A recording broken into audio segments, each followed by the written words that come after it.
এটা হচ্ছে আমাদের প্রত্যেক বছরে হচ্ছে আমাদের ভান্তে আর যেটা আমরা ভিক্ষুক হচ্ছে 3 মাস বর্ষা পালন করে। 3 মাস পরে হচ্ছে আমাদের যখন গৌতম বুদ্ধ সময় উনি যখন তাবর স্টেশন থেকে আসছে মতে, তখন হচ্ছে এই দিনে হচ্ছে আমরা ভগবানকে গৌতম বুদ্ধকে শ্রদ্ধার জন্য এই দিনটা পালন করা হয়। আর ফানুস ওরা হয় তাবর স্টেশন যে আমাদের আছে স্বর্গে আছে ওকে পূজার জন্য।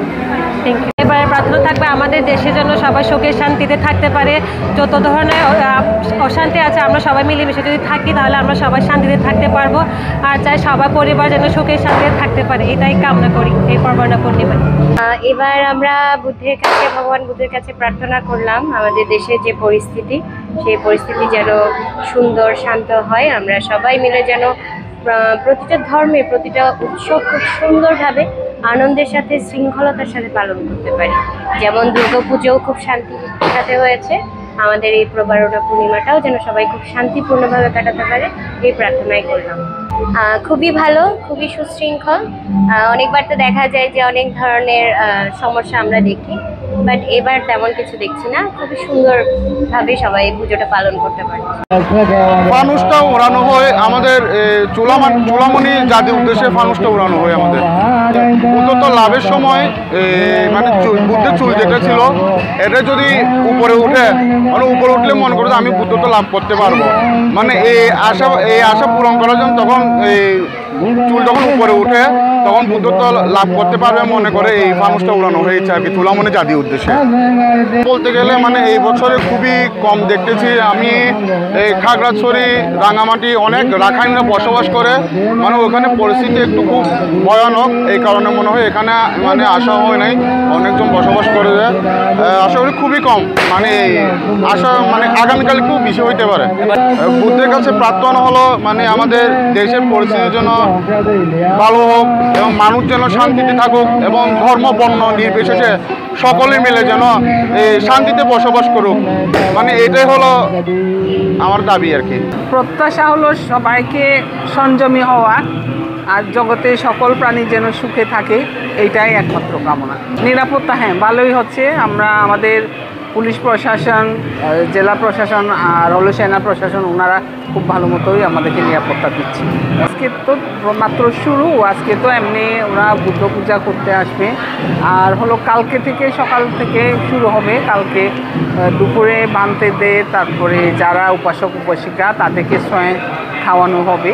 তারপরে বিকালে হলো ধর্মদেশনা হবে, তারপরে বিকালে রাত্রে সন্ধ্যার দিকে প্রদীপ পূজা হবে, আর রাত্রের দিকে ফানুস উড়ানো হবে। ভাই বোন সবাই মিলে একটা দান করছে, এটা সবার জন্য উন্মুক্ত, সবাই এখানে পূজা দিতে পারবে। এটা প্রায় 3 বছর হয়ে গেল আর কি।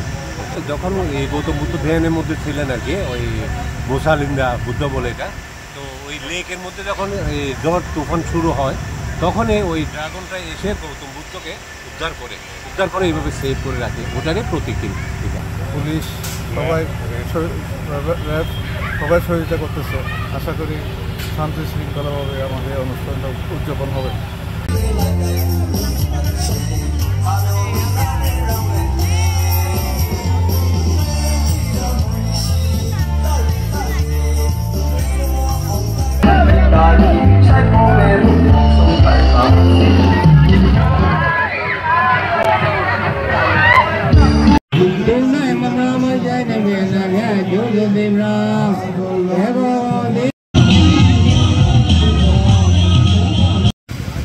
ধরে রাখার জন্য এই বুদ্ধ স্থাপন করা হয়েছে।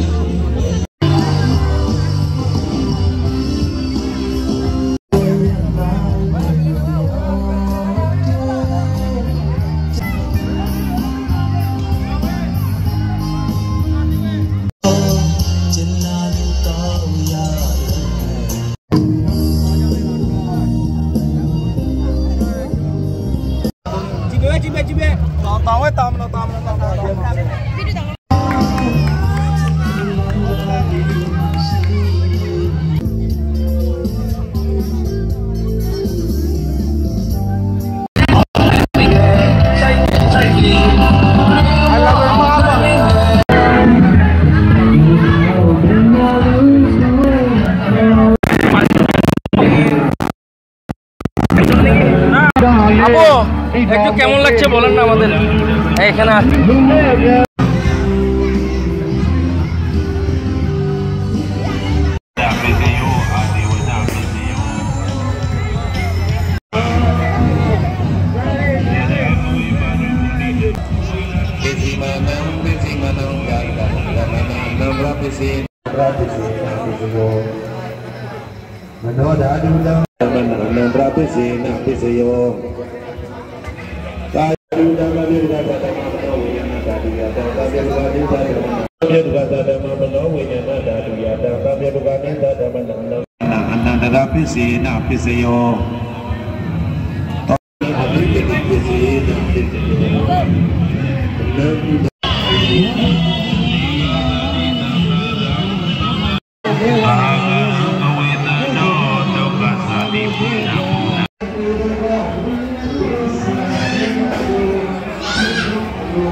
আমরা সেদিকে চলে যাবো।